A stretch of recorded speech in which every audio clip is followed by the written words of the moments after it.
Selamat pagi, salam sejahtera buat kita semua. Jumpa kembali kita dalam perkuliahan utilitas 1 ini. Dan saat ini materi kita tentang plumbing, yakni pekerjaan pipa dan sanitasi.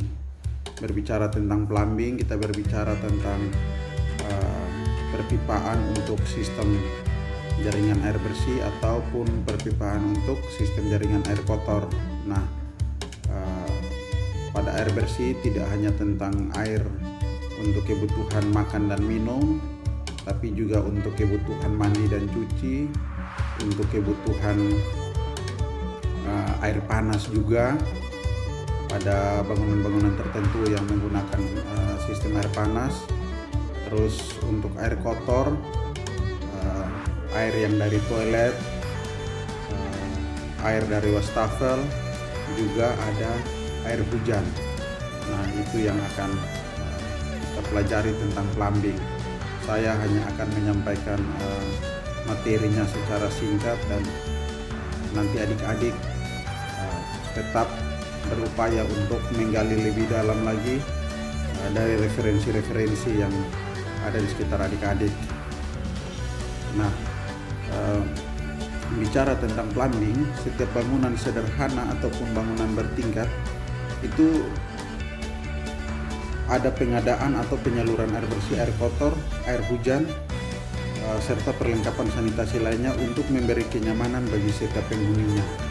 Bayangkan kalau rumah kita yang rumah sederhana saja, dia tidak punya sistem plumbing yang baik, kloset tersumbat atau dari tangki air penampungan macet dia punya perpipaan dan tidak bisa digunakan, semua akan sulit dan membuat pemilik atau pengguna bangunan tersebut tidak nyaman.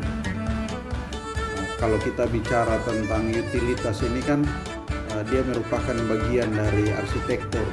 Jadi arsitektur itu kalau kalian belajar di teori ada firmitas, firmustas, dan utilitas. Nah, ini tiga hal yang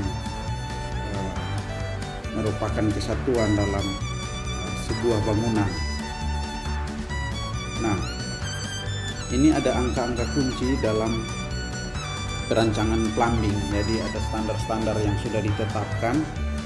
Yang pertama itu kebutuhan air bersih.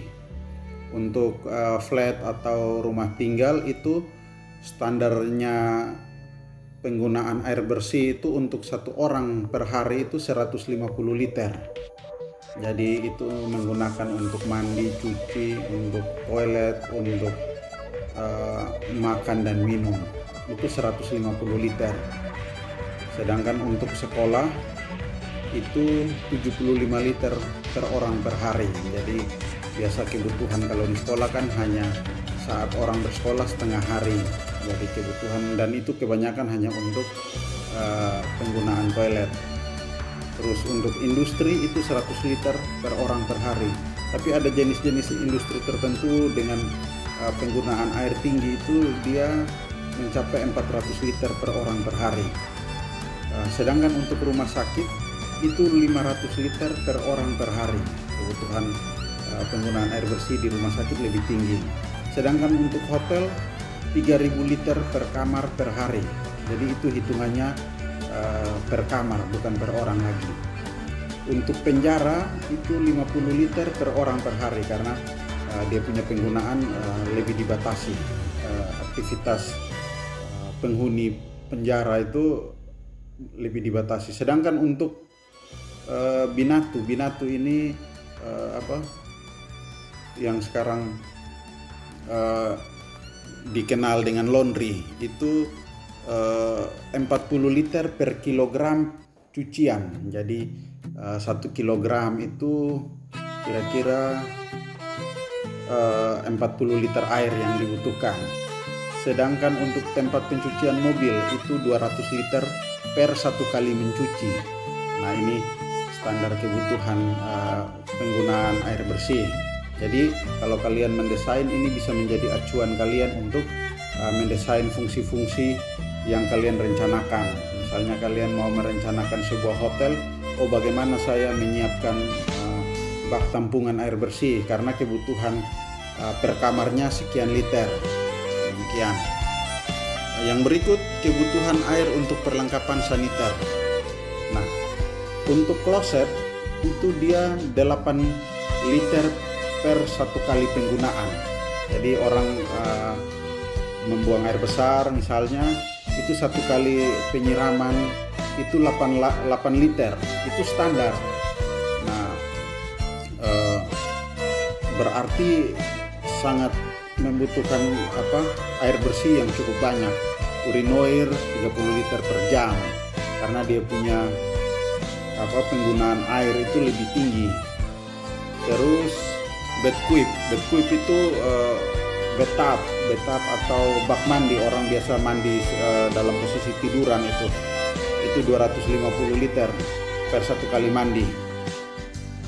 Terus douche atau mandi pancuran atau istilah yang lebih sering dikenal itu shower, itu 25 liter per 1 kali mandi. Nah, ini untuk perlengkapan saniter. Terus daya buang rata-rata ini untuk sistem perpipaan untuk mengeluarkan air kotor. Untuk kloset itu 120 liter per menit. 120 liter per menit berarti dengan kebutuhan 120 liter per menit ini menentukan juga kita memilih dimensi pipa.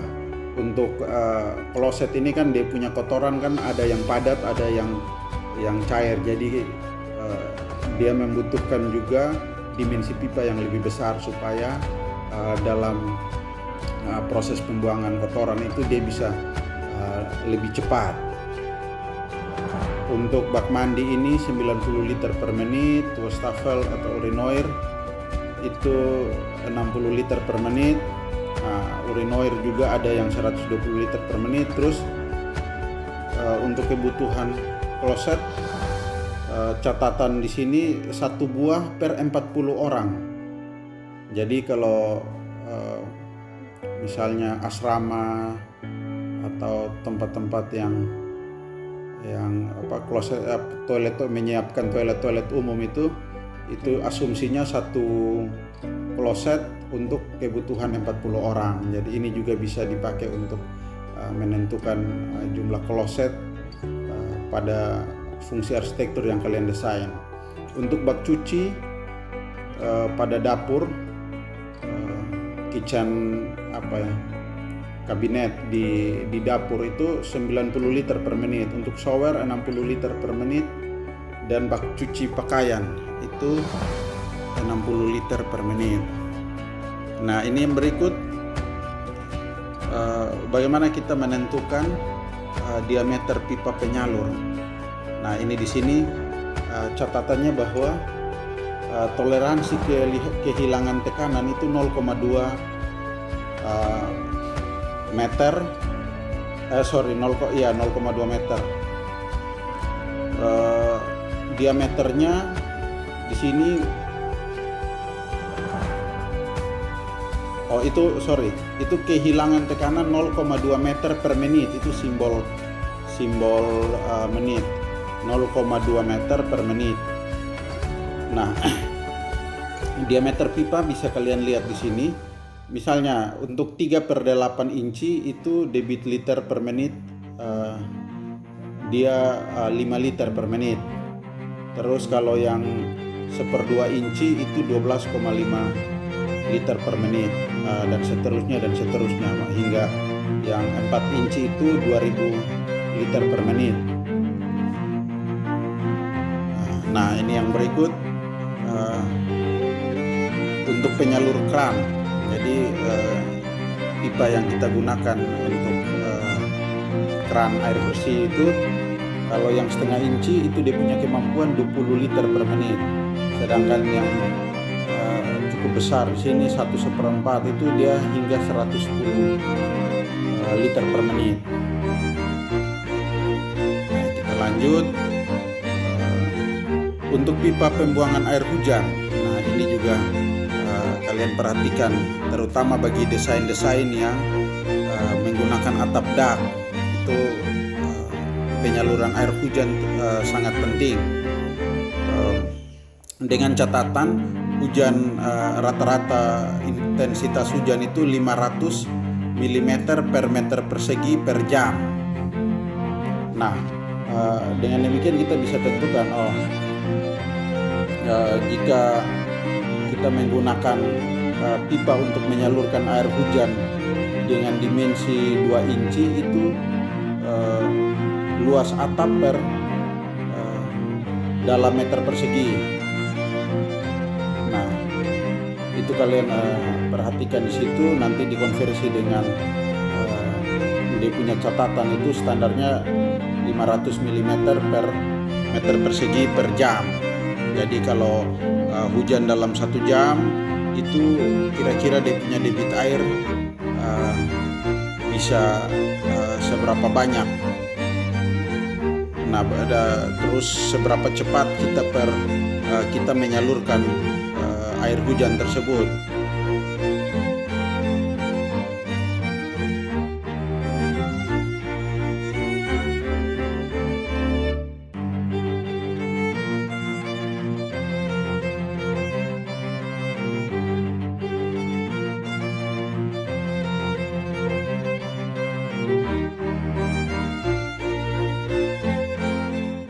Standar-standar yang bisa kita lihat tentang perencanaan plumbing ini kalian bisa gunakan dalam kalian punya desain, juga tugas-tugas yang akan kalian terima nantinya.